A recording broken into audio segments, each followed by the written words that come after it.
The rain was coming down in sheets as I pulled my old sedan into the driveway, windshield wipers thumping out a nervous rhythm.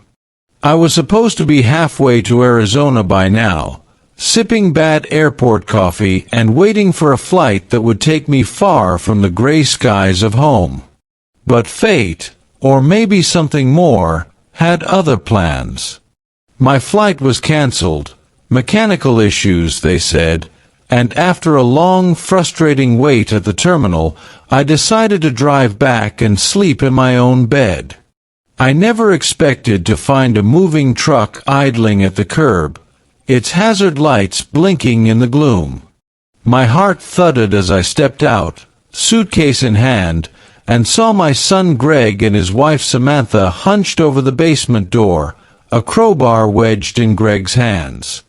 The sight stopped me cold. The porch light cast their shadows long and guilty across the wet concrete. "What are you doing in my house?" I shouted, my voice echoing louder than I intended. Greg spun around, his face draining of color. Samantha dropped a set of keys, her hands shaking. "Dad, weren't you supposed to be gone for 2 weeks?" Greg stammered, trying to block my view of the door. Samantha's voice was thin, brittle. "We were just, looking for some old boxes. You know, spring cleaning." I glanced past them at the moving truck, its back doors yawning open, revealing my living room furniture stacked like a game of Tetris. My favorite armchair, the one my late wife picked out, was wedged between boxes labeled kitchen and bedroom.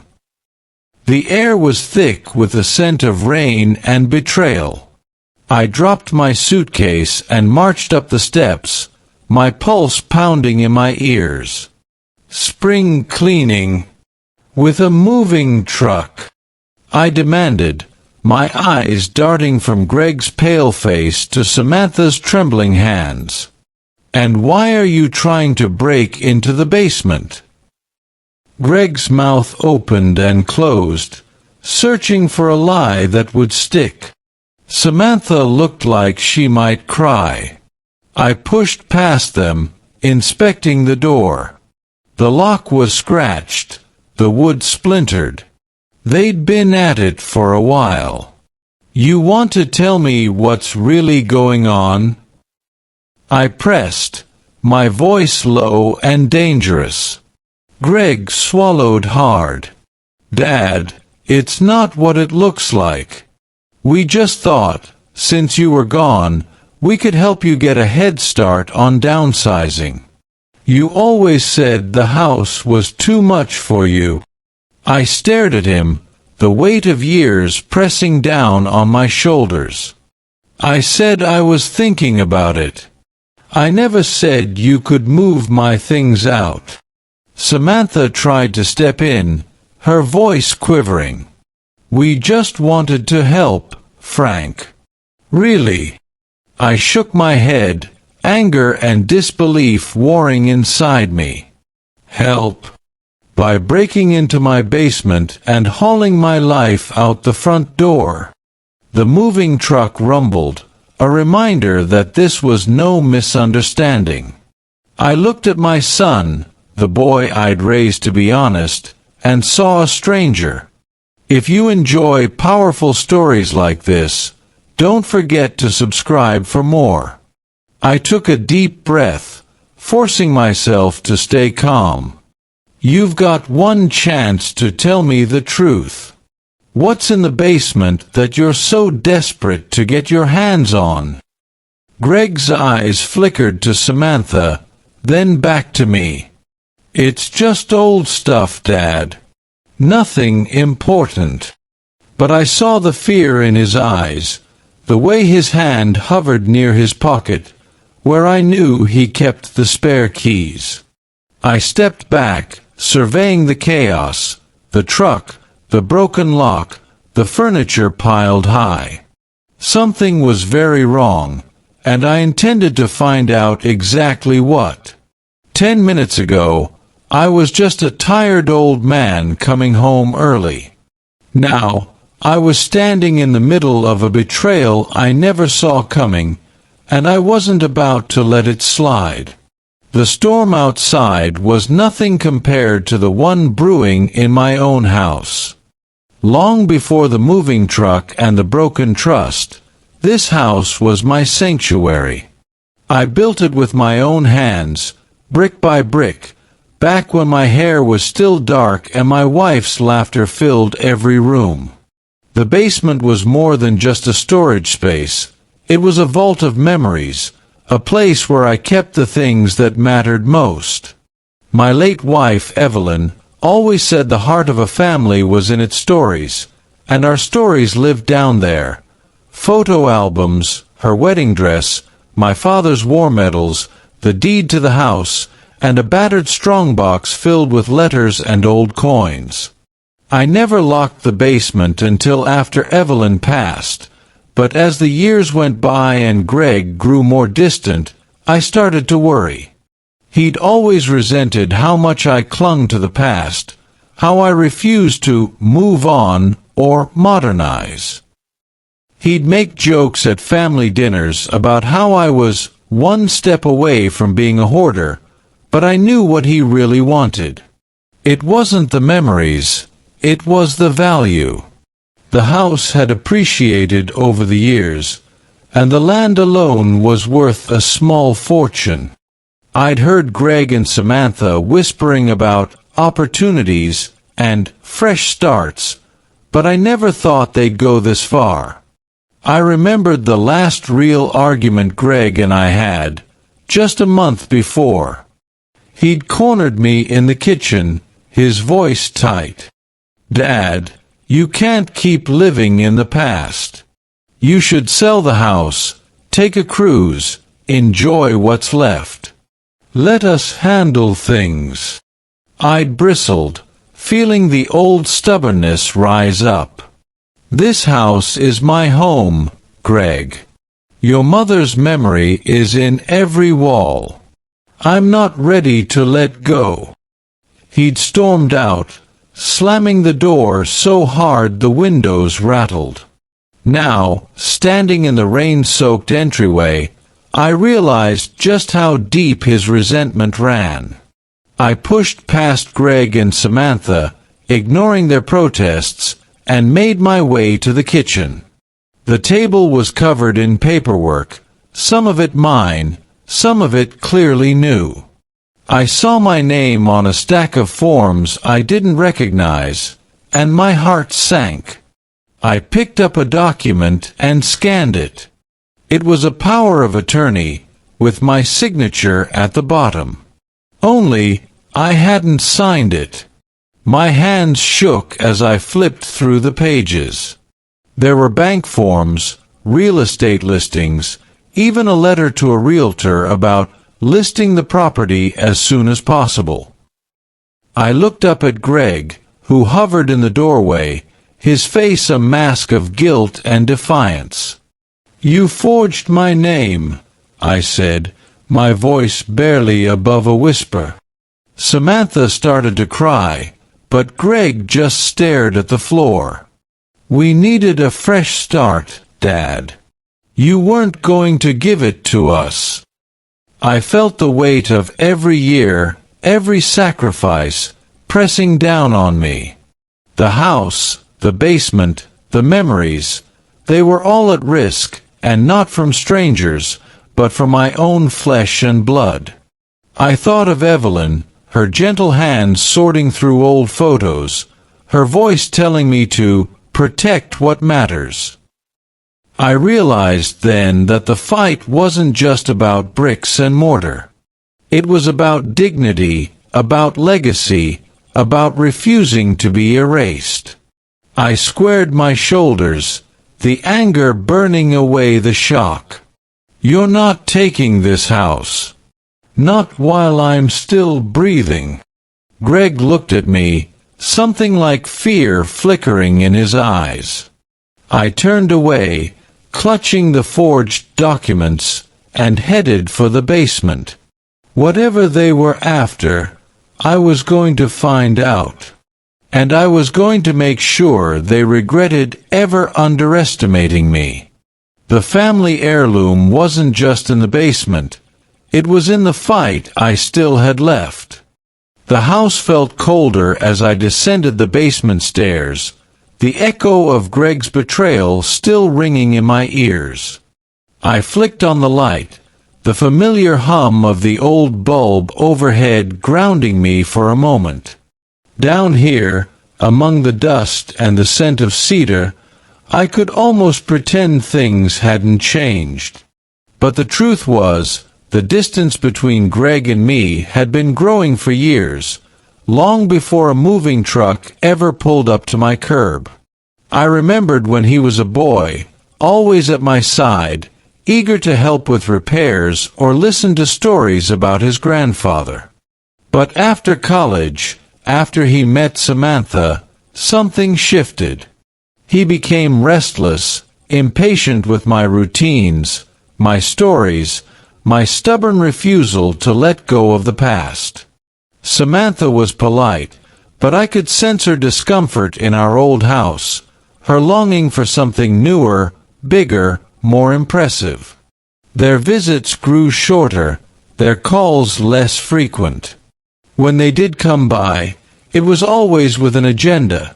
Questions about the will, hints about downsizing, suggestions that I should travel more, enjoy my golden years.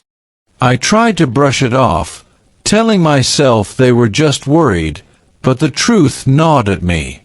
I saw the way Greg looked at the house, not as a home, but as an asset. I heard the tension in his voice when he talked about money, about how hard things were for him and Samantha. I wanted to help, but not like this. Not by giving up everything I'd built. I moved through the basement, checking the strongbox where I kept the most important papers.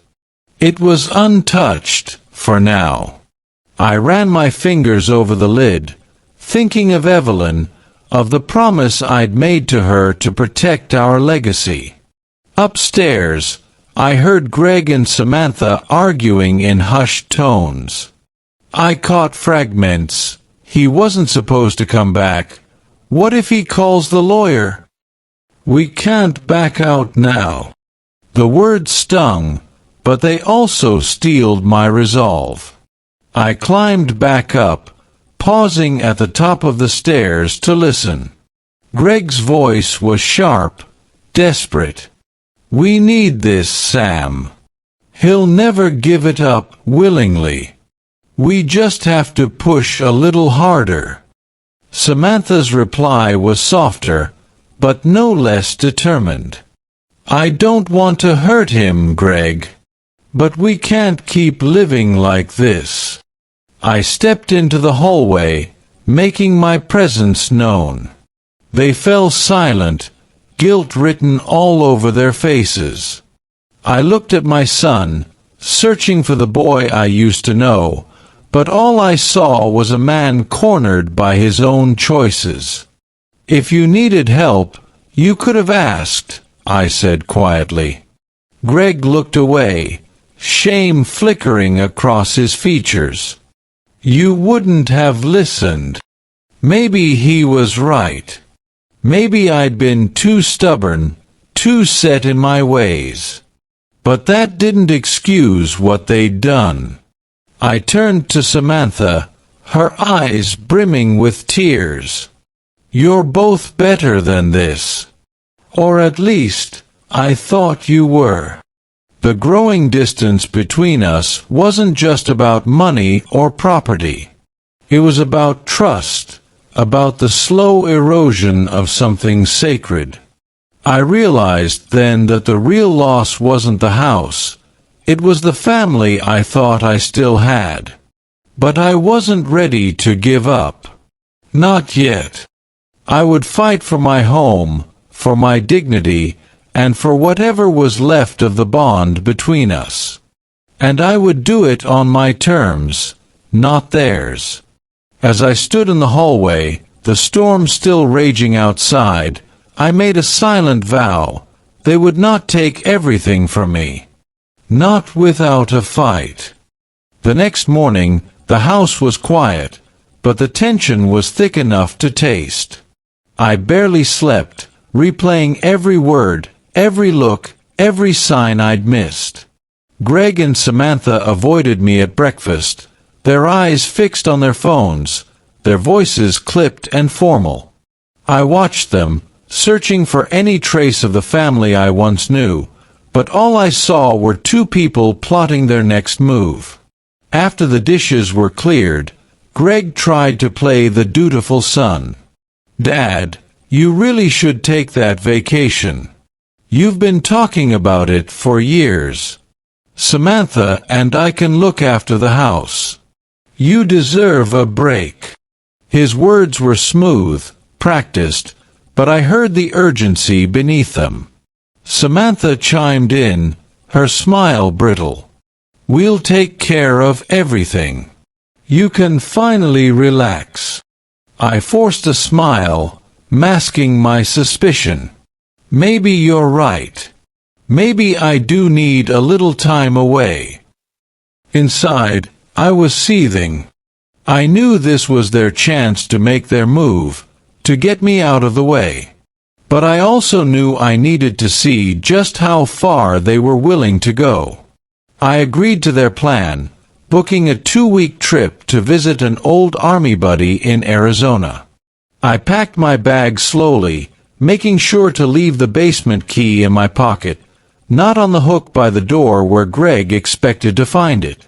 The night before my flight, I caught Samantha in the hallway, her hand hovering near the basement door.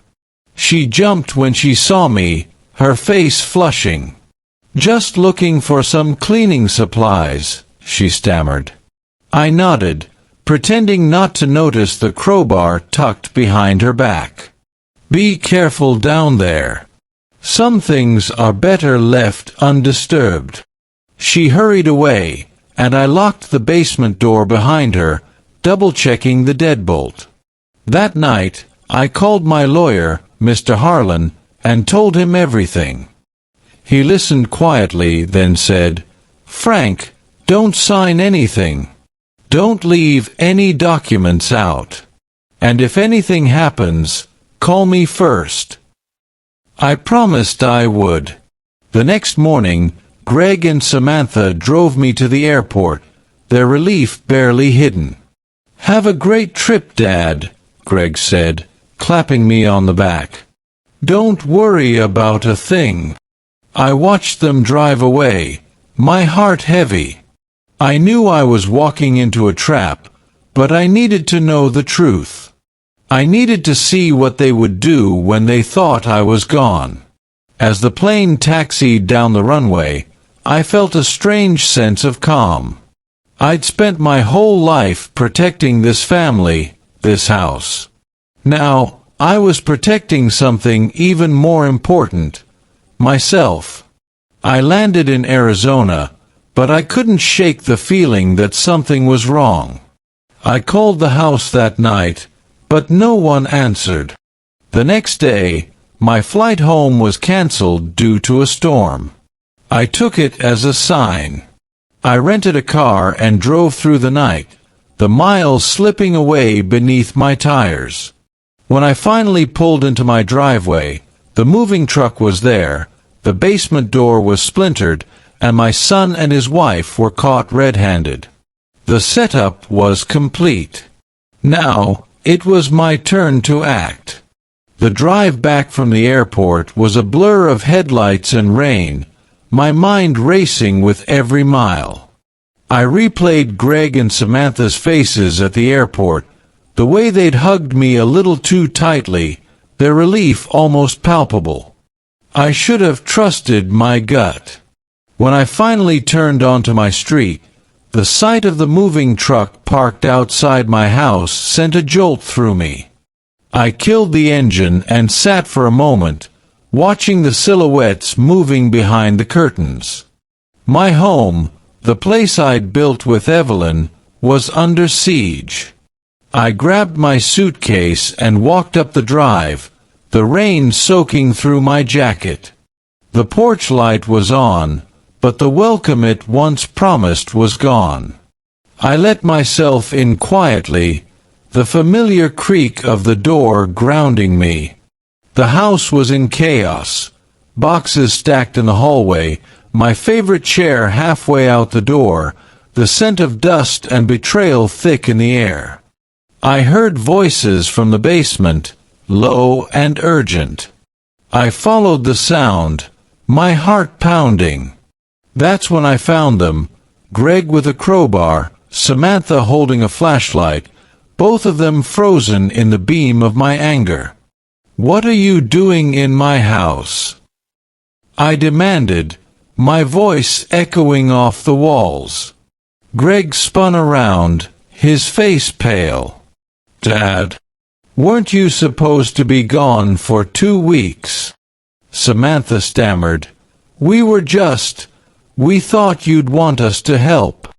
I looked past them at the basement door, the lock nearly pried off, the wood splintered. "Help?" "By breaking into my basement and moving my things out." I stepped closer, my anger barely contained. "You want to tell me what's really going on?"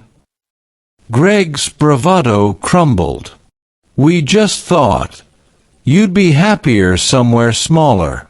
We were going to surprise you." I shook my head, the weight of disappointment heavier than any anger. "You were going to surprise me by stealing my home?" Samantha's eyes filled with tears, but I saw the guilt behind them. I pushed past them, inspecting the damage. The basement was still locked, but just barely. I turned to Greg, my voice cold. "You have one chance to tell me the truth. What's in the basement that you're so desperate to get?" Greg hesitated, then looked away. "It's just old stuff, Dad. Nothing important." I didn't believe him for a second. I marched upstairs, searching for answers. In the kitchen, I found a stack of papers on the table, bank forms, real estate listings, and a power of attorney with my forged signature. My hands shook as I realized how close they'd come to taking everything. I heard footsteps behind me. Greg tried to explain, but I cut him off. "You forged my name. You tried to sell my house out from under me." Samantha sobbed, but I was done listening to excuses. I gathered the documents, my resolve hardening. "You're both going to answer for this. I'm not leaving. Not now, not ever." The return wasn't just about coming home. It was about reclaiming my life, my dignity, and the legacy Evelyn and I built together. I locked the basement, called my lawyer, and sat in the living room, watching the rain streak down the windows. The battle for my home had begun, and I was ready to fight. I sat in the living room, the stack of forged documents heavy in my lap, the sound of rain drumming against the windows. Greg and Samantha hovered in the hallway, whispering furiously, their plans unraveling by the minute. I could feel the anger simmering beneath my skin, but I forced myself to stay calm. I needed answers, not more chaos. I called them in, my voice steady but cold. "Sit down. We're going to talk, and this time, I want the truth." Greg tried to bluster, but the fight had gone out of him. "Dad, we just wanted to help. You're getting older, and the house is too much for you. We thought." I cut him off, holding up the power of attorney. "You forged my signature. You tried to sell my house. That's not help, Greg. That's betrayal. Samantha's eyes filled with tears, her hands twisting in her lap. We didn't mean for it to go this far. We needed a fresh start. The bills, the debt. We thought if we could sell the house, pay off what we owe, everyone would be better off. I stared at them, the weight of their confession settling over me. You thought stealing from your own father was the answer? Greg's shoulders slumped. We were desperate. I lost my job months ago. We're behind on everything. I didn't know what else to do. I shook my head, disappointment and sadness warring inside me. You could have come to me. You could have asked for help. Instead, you tried to take everything I have left. Samantha sobbed, her voice barely a whisper. We're sorry, Frank. We really are. I looked at them, searching for any sign of the family I once knew. Sorry doesn't fix this. You broke my trust. You tried to erase everything your mother and I built. Greg wiped his eyes, his voice cracking. What happens now? I stood, gathering the documents. Now, I call my lawyer. Now, I make sure you can't touch a single thing in this house. And now, you both need to decide what kind of people you want to be from here on out. The confrontation left the air heavy with regret and shame. I watched as Greg and Samantha retreated to the guest room, their dreams of a fresh start shattered. I sat alone in the living room, Evelyn's photo on the mantel, her eyes full of the kindness and strength I needed now more than ever. I promised her I'd protect our legacy, and I intended to keep that promise. The fight wasn't over, but for the first time, I felt the balance shift. I wasn't just defending my home, I was defending my dignity, my history, and the memory of the woman who made this house a home. As the storm raged outside, I steeled myself for what came next. The truth was out, and there was no going back. The house was silent after the confrontation, but my mind was anything but calm. I spent the night pacing, replaying every word Greg and Samantha had said, every sign I'd missed. I knew I needed more than just their confession. I needed proof, something that would stand up if they tried to fight me in court or twist the story to the rest of the family. At dawn, I started searching. I began in the kitchen, rifling through drawers and cabinets, finding receipts and scraps of paper with notes in Greg's handwriting. Then I moved to the office, where I found a folder tucked behind the printer.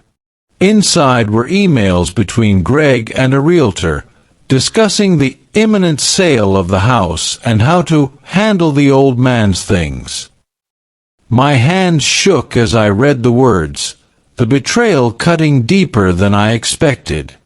I took photos of everything, sending copies to Mr. Harlan, my lawyer, with a note, "It's worse than we thought." Upstairs, I found Samantha's laptop open on the guest bed.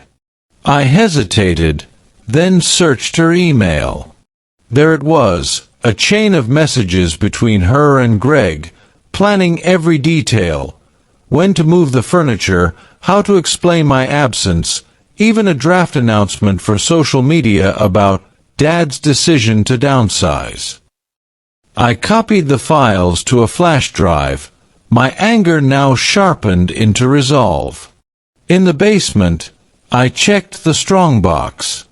The important documents were still there, but I found something else, a letter from Evelyn, written years ago, tucked between old family photos. Her handwriting was steady, her words a balm. "Frank, if you're reading this, It means you're facing something hard. Remember, our family's strength is in its honesty. Protect what matters. Don't let anyone take that from you." I closed my eyes, letting her words steady me. I knew what I had to do. I returned upstairs and found Greg in the kitchen, his face drawn and sleepless. I found the emails, Greg. The realtor, the plans, everything. "You can't talk your way out of this." He looked at me, defeated. "I know, Dad. I messed up." Samantha appeared in the doorway, her eyes red. "We never meant to hurt you. We thought we could fix everything if we started over." I shook my head. "You can't fix a family by tearing it apart." I gathered the evidence, locking it in the safe and sending another copy to Mr. Harlan. I called him, my voice steady. "I have everything you need. I want to make sure they can't touch the house, the accounts, or anything else." He promised to handle it. That night, I sat in the living room, Evelyn's letter in my hand, the weight of the past and the future pressing down on me.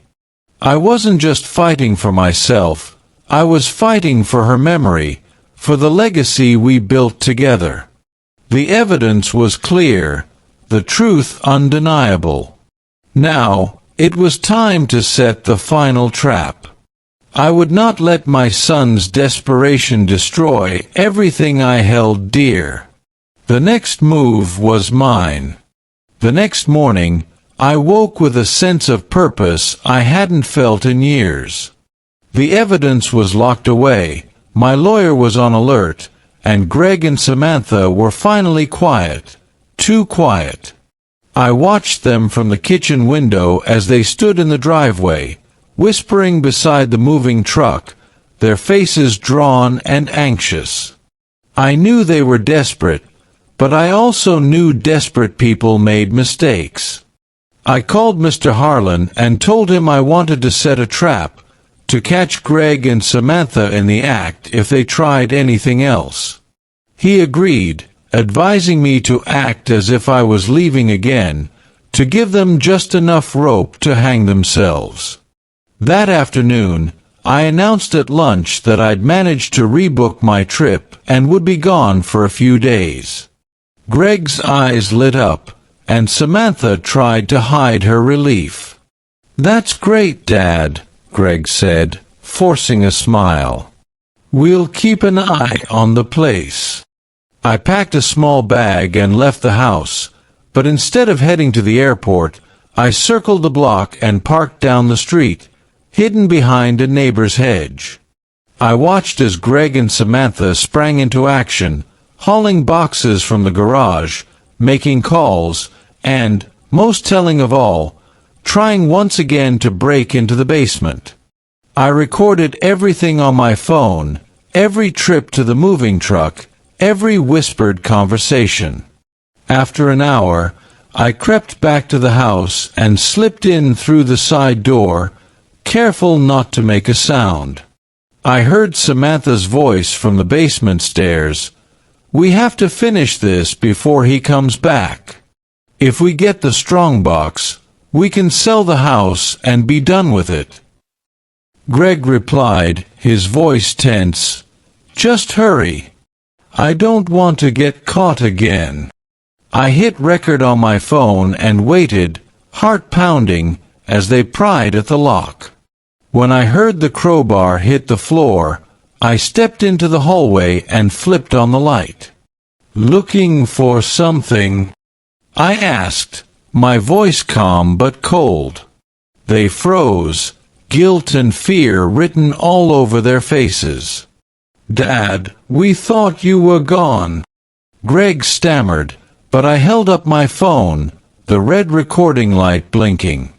"I know exactly what you're doing. And so does my lawyer." Samantha's face crumpled. Please, Frank, we just wanted a chance to start over. We're drowning in debt.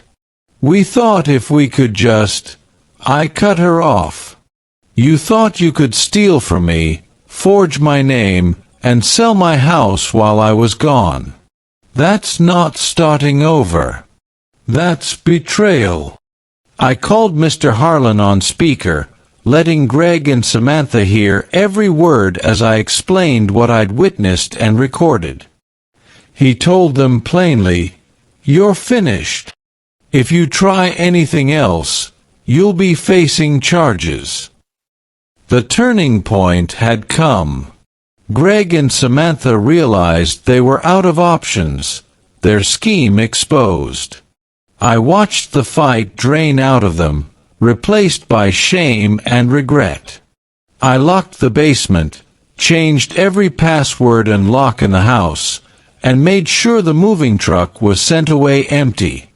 That night, I sat in the living room, Evelyn's letter in my hand, and felt a peace I hadn't known in months. The worst was over. Now, it was time to reclaim my home, and my family's honor. The next morning, the air in the house was thick with tension, but I felt a calm resolve settle over me. I called Mr. Harlan and asked him to come by in person. "It's time," I told him. "They need to hear the truth from someone who can make it stick." He agreed, promising to bring all the paperwork and copies of the evidence I'd sent. When he arrived, I gathered Greg and Samantha in the living room. They sat on the edge of the couch, eyes downcast, the weight of their choices finally pressing in. Mr. Harlan's presence was commanding, his briefcase snapping open with a finality that made even Greg flinch. "Let's be clear," he began, his voice steady. "Frank has every right to this house, and the documents you forged are not only invalid, but criminal. We have emails, recordings, and witness statements. If you contest this, you'll be facing legal action." Greg tried to protest, but Harlan cut him off. "You're lucky Frank is willing to handle this privately. If you cooperate, you can walk away with your dignity.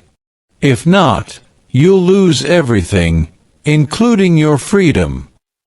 Samantha burst into tears, her hands shaking.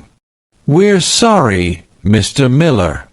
We didn't know what else to do." I looked at them, my heart heavy but resolute.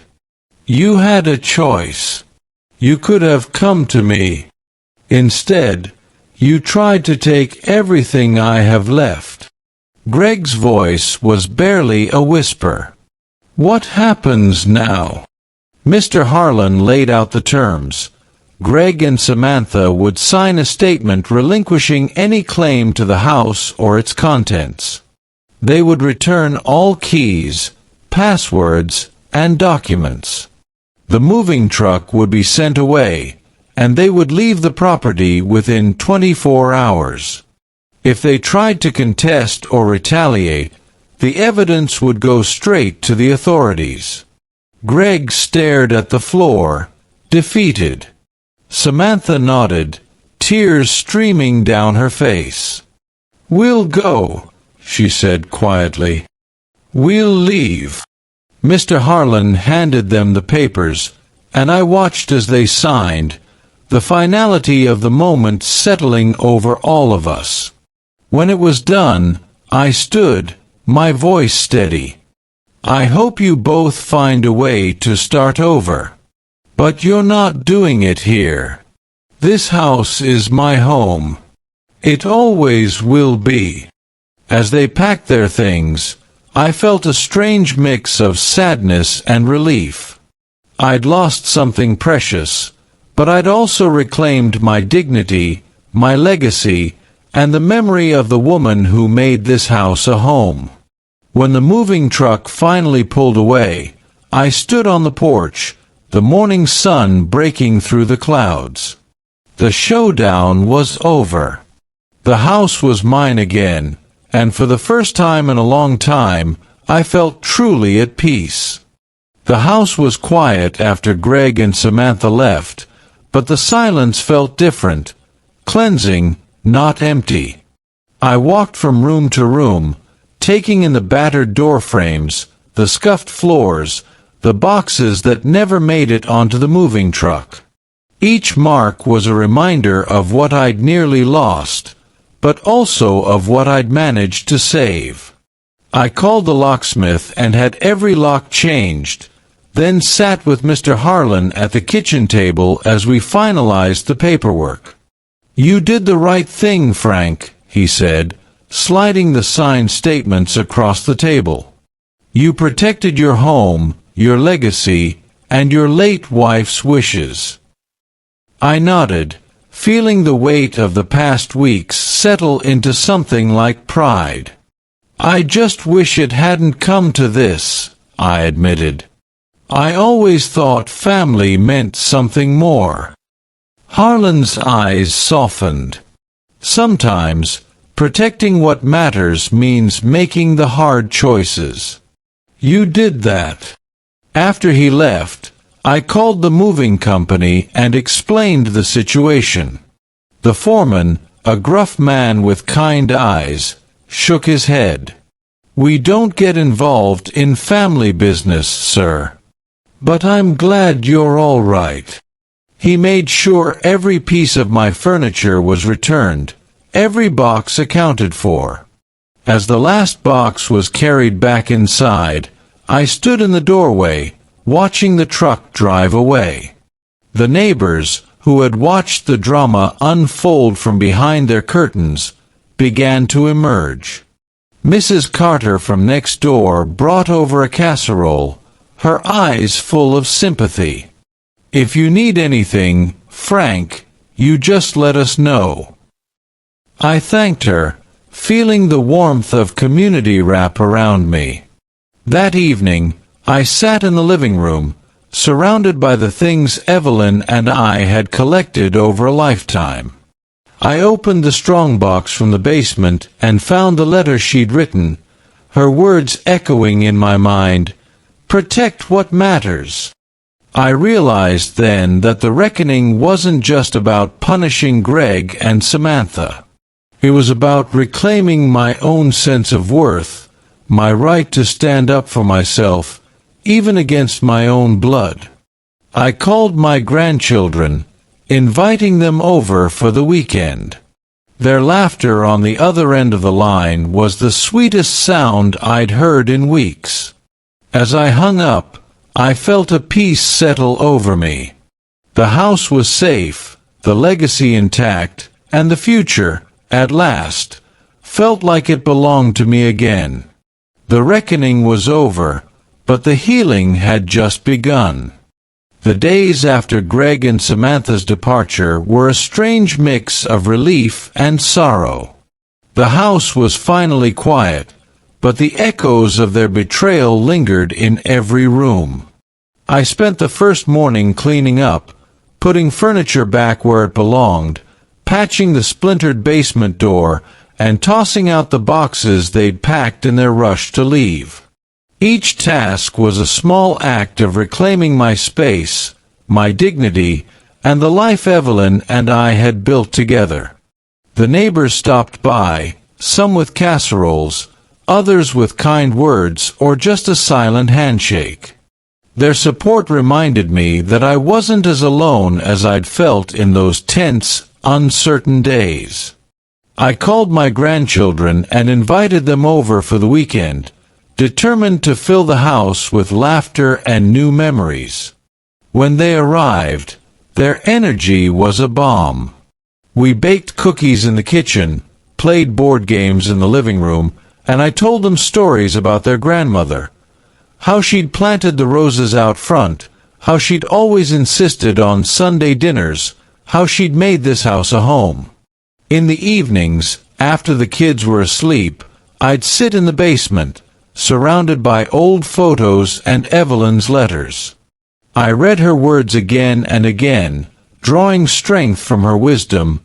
Family is more than blood, Frank. It's the people who stand by you when it matters. I realized then that the pain Greg and Samantha caused would fade, but the lessons would remain. I met with Mr. Harlan to finalize the trust fund I'd set up for my grandchildren, ensuring that the house and its legacy would pass to them one day, safe from anyone's greed. The staff at the hardware store noticed the change in me, too. I was lighter, more present, no longer distracted by worry. I shared the story with a few close friends, not out of bitterness, but as a reminder that even the deepest wounds can heal with time and honesty. As the weekend drew to a close, my grandchildren hugged me tight, promising to visit again soon. I watched them run down the driveway, their laughter echoing in the evening air, and felt a sense of hope I hadn't known in months.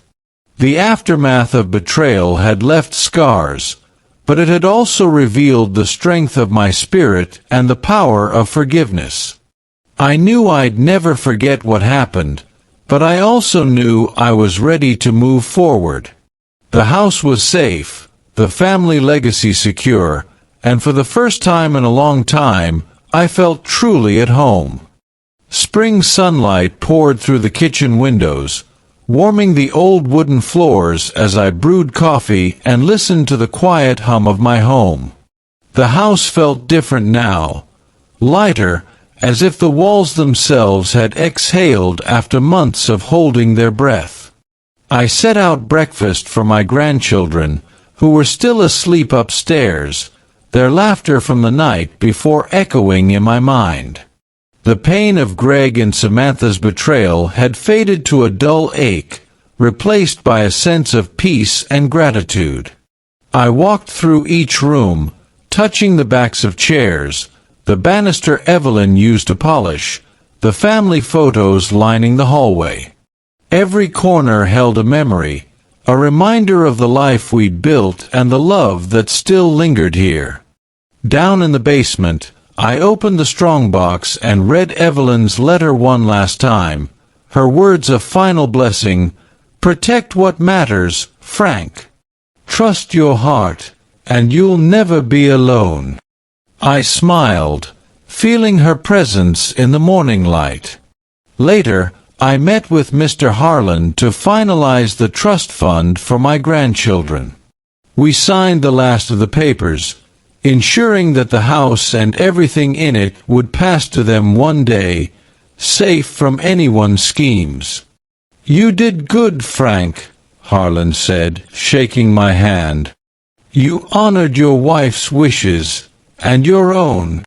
That afternoon, the grandchildren helped me plant new roses in the garden, their hands covered in dirt, their faces bright with hope.